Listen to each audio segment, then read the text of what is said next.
Welcome to the Hollow Knight guide, where I'll be explaining how to progress and where to go. This video will be focused on acquiring skills to open new paths and locations of Cornifer in order to buy a map for each location. There will be also a little tips, because this game will get you lost a lot. I assume you exited a tutorial by yourself, so we will go to the Dirtmouth and from the Crossroads take a path to the left. And on the first entrance on the bottom you will find a Cornifer, a map maker. So for each location you will be acquiring a separate map, and for the first few areas you will also have like a main point of interest you will be needing to go to. Here in the Crossroads in the middle you can see a big face with horns, and that's where we need to go first. Obviously feel free to explore anywhere you want. I'm explaining basically the main path you will need to get to progress. Also later on this path branches out, so you can take different routes, but for the first three locations it's just straightforward. Whenever you enter the big room, the boss will be on the upper level. I'll skip the fight itself. I have a separate playlist for all the boss guides, so feel free to use them as you need.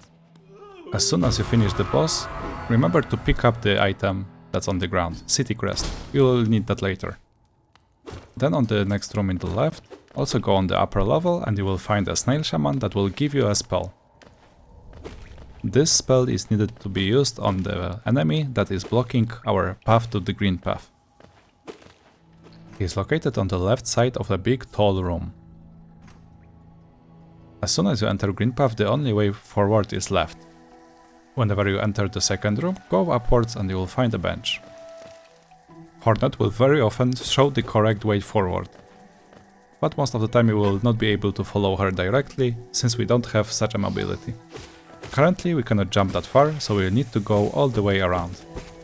This is also a common theme in the Hollow Knight, where in order to go one way you need to go a completely other way and then unlock the shortcut from the other side. In the very next room on the right you will find a Cornifer who will sell a map to you.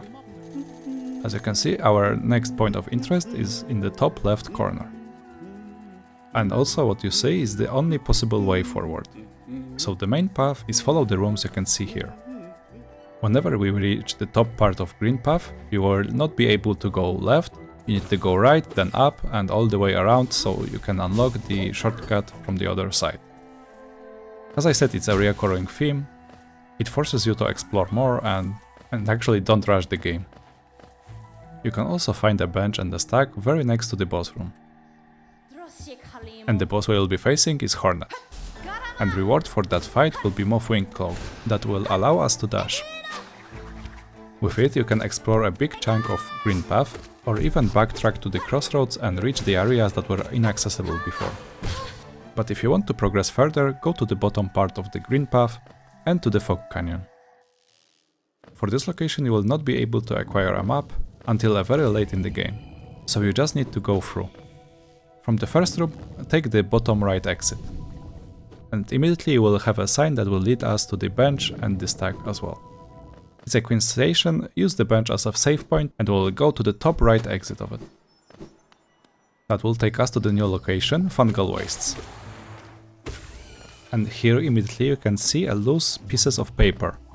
This is a trace that will lead us to the Cornifer, so preferably follow it downwards in order to get the map. On this map you will see a big statue on the right. This is where we basically want to go, but right now we cannot. We need one more ability, so we'll go there first. It's in the bottom part of the Fungal Wastes, but you cannot go directly, so you need to go all the way around. Not the first time and not the last. Go downwards until you find a bench. And here is where it is on the map. From that long room we want to take middle left exit. That will take us to the Mantis village, and here on the left and slightly up you will find another movement ability, Mantis Claw. That grants us an ability to jump on walls. With that you can explore surprisingly big amount of the game, but you will go through the harder parts, which I do not recommend going such early on. So we'll go to the closest and most peaceful areas first. If you want, you can explore wherever you want, but next useful ability will be to the right, where you saw the big statue on the map. And here we need a city crest you picked up from the first boss. That grants us entrance to the City of Tears. Take the path to the right and follow the only road that's available. You will find a bench and elevator going directly downwards. At the end of the elevator to the left there is a path to the smith, and soon you will find there is nowhere to go. What you need to do is take the elevator upwards and jump to the right on the platform. Now you will be able to enter the building on the right. It contains very useful shop where you can sell your collectible items. Above the shop there is another elevator, and if you want to progress, take first path to the left. Now we'll have a set of rooms that's more of a labyrinth, but it's easy enough so I'll skip it. Just go through it and open all possible shortcuts. As soon as you are done, take another elevator upwards and you will see the piece of paper laying on the floor. This will lead us to the Cornifer. There is a little challenge room, but hopefully it will not be a problem. Here we can buy a bench and also get the map. You can explore City of Tears a little bit, but where we want to go next is on the right side from the Cornifer. For me, it's small unseen room. When you enter Soul Sanctum, you will realize you are in the very same room as Cornifer. And I'll leave it up to you to find a secret shortcut to him. In the Soul Sanctum itself, after you take the first elevator, enter the big room, you will need to go top left and hit the lever. That will unlock the doors on the top, so you can now take the elevator on the left side. It will lead us to the mini-boss, Soul Warrior. After you are done, you can go upwards to progress or downwards to open the shortcut. I'd go downwards first, but it's up to you. Then there is not much of a labyrinth, but mostly a single way forward until you meet a Soul Master. And after a very cool fight, you will find a next useful ability, the Solid Dive. This will allow us to go through breakable floor. Usually you will hear the unique sound, so you can know you can use the ability there.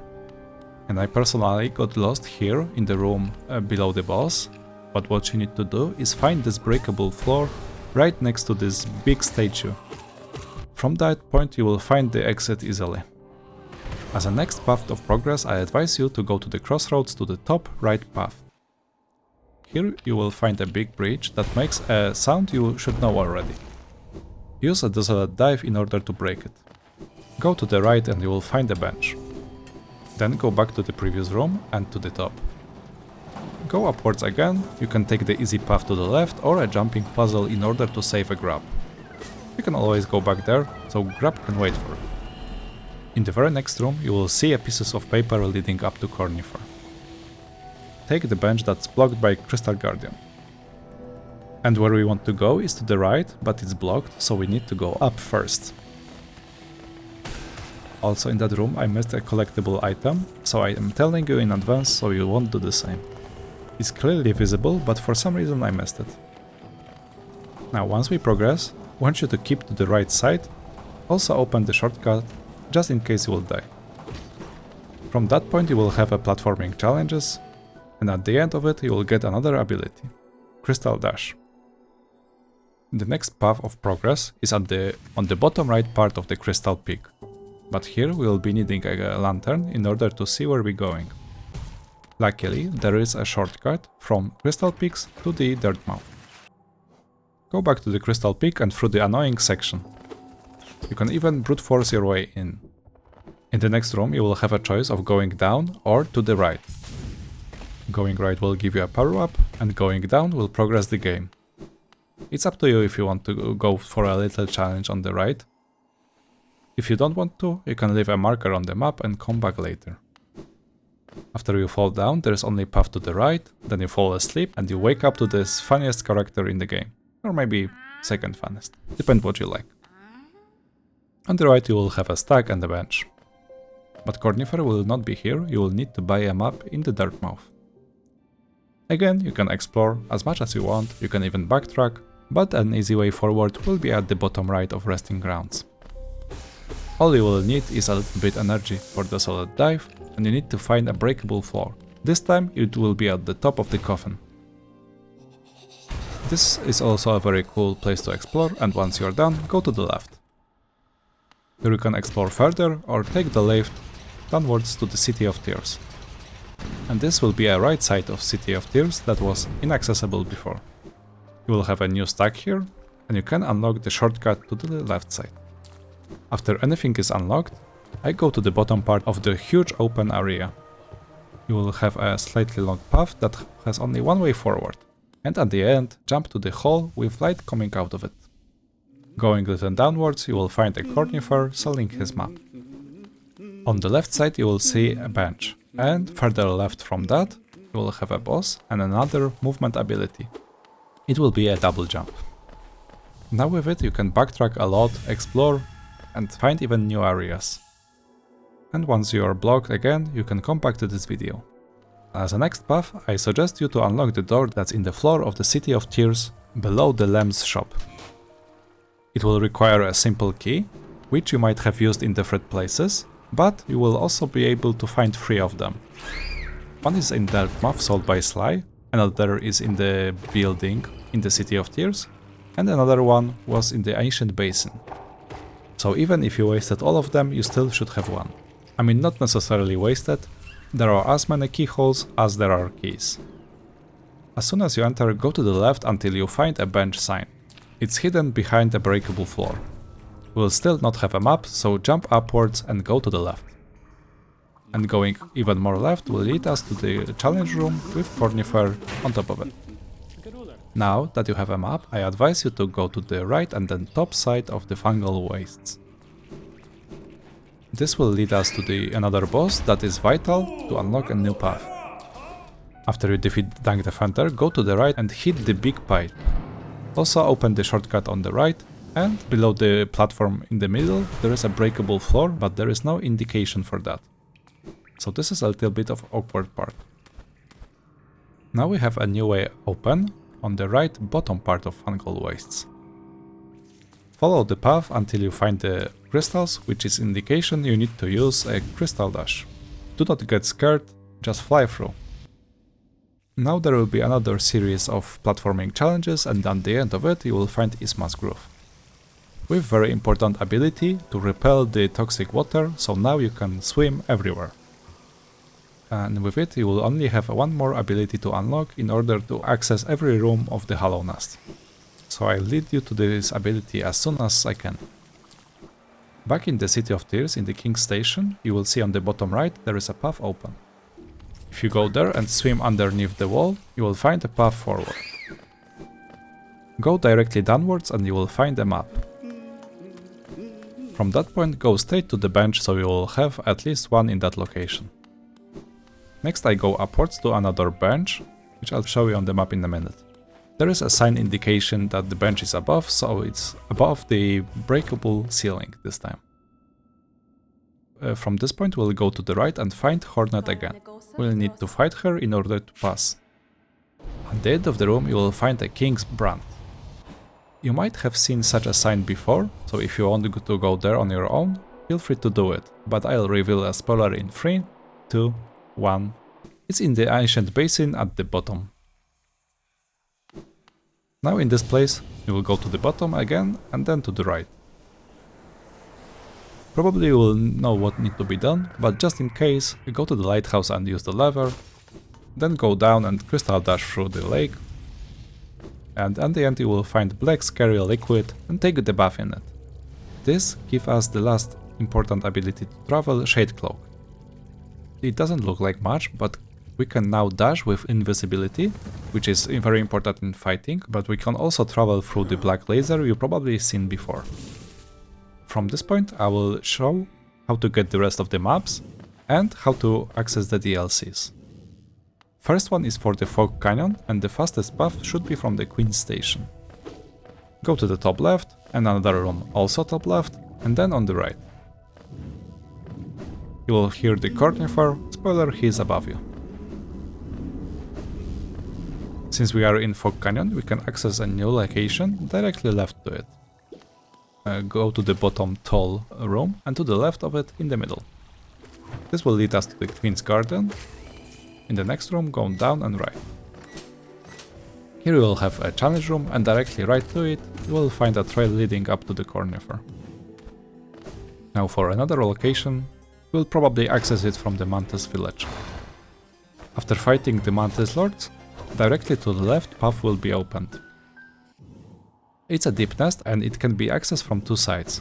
From whichever side you will enter, Cornifer will be hiding in the very first room. So this time there will be no humming and no pages leading up to him. Another location that can be accessed in two ways is on the left side from tutorial section. The other way to access it is to find all the stag stations. If you go to the left and a little below, you will find a bench, and if you do the same, so again to the left and downwards, you will find a Cornifer. And that's it. That's all the maps. Now I'll tell you how to access both DLCs. The first DLC is actually pretty close to the Cornifer himself. Go downwards and find a breakable wall. Go downwards again and find another breakable wall. At the end of the tunnel, you will find a dead bug. Use a dream nail on it. Going to the previous room, hit with the nail, whatever it is, a few times. Then you can access the DLC content in the Dartmouth.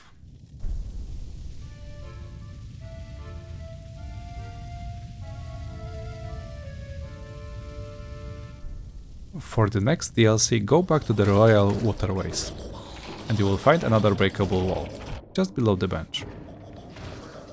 Go all around the room, and you will finish up right next to the entrance, and then destroy the breakable ceiling leading up to the next room. It's a very interesting room with even more interesting enemies, and at the end of it, you will find a big wide open space. Here you will need to use last simple key. You can get it on the right side of the Colosseum of the Falls. And once you open it and picked up the items, use the dream nail on that character. Yeah, and as I said, this is pretty much it for this guide. There is still a lot of map to discover. I would say this is like roughly 60-70%. You can do much more exploring, and even the main objectives are still not done and not even revealed on the map. So the game is big, the game wants you to get lost, and I'm here to help you to actually find a way. And hopefully this was helpful. If you missed anything in this guide, let me know, so for the future games I can make it better. And if you stayed till this point of the video, please subscribe for more videos like that. Thank you very much for watching and see you in the next one.